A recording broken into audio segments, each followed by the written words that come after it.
Hi there, and welcome to Coding Pot. Today, we're diving into an essential concept in CSS, specificity.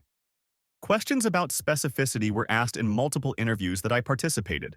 So, what exactly is specificity? It's a system CSS uses to determine which rules take precedence when more than one rule could apply to the same element. Specificity is calculated based on an algorithm that is using the weight of selectors, but luckily you do not need to know the formula. All you need to know is presented on this pyramid. Inline styles are the most specific. IDs come next. Classes, attributes, and pseudo-classes follow. And finally, elements and pseudo-elements are the least specific. Let's use a real-world analogy to better understand the specificity of the selectors from an external style sheet. Think of CSS specificity like searching for a person in a list.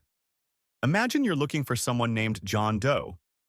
If you search for just the first name, John, like targeting an element or a pseudo-element in CSS, you'll probably find a lot of people with that name. But if you search for the full name, John Doe, it's like using a class or an attribute selector. You narrow it down, but it's still possible to find multiple people with the same name. However, if you search for someone's unique identification number, like using an ID selector, there will be only one result. Just like in real life, IDs in CSS are the most specific and should be unique. Let's look at a quick example to see specificity in action. Here we have a basic div with a class and an ID. And here's the CSS that targets it. Now, what color will Hello World be?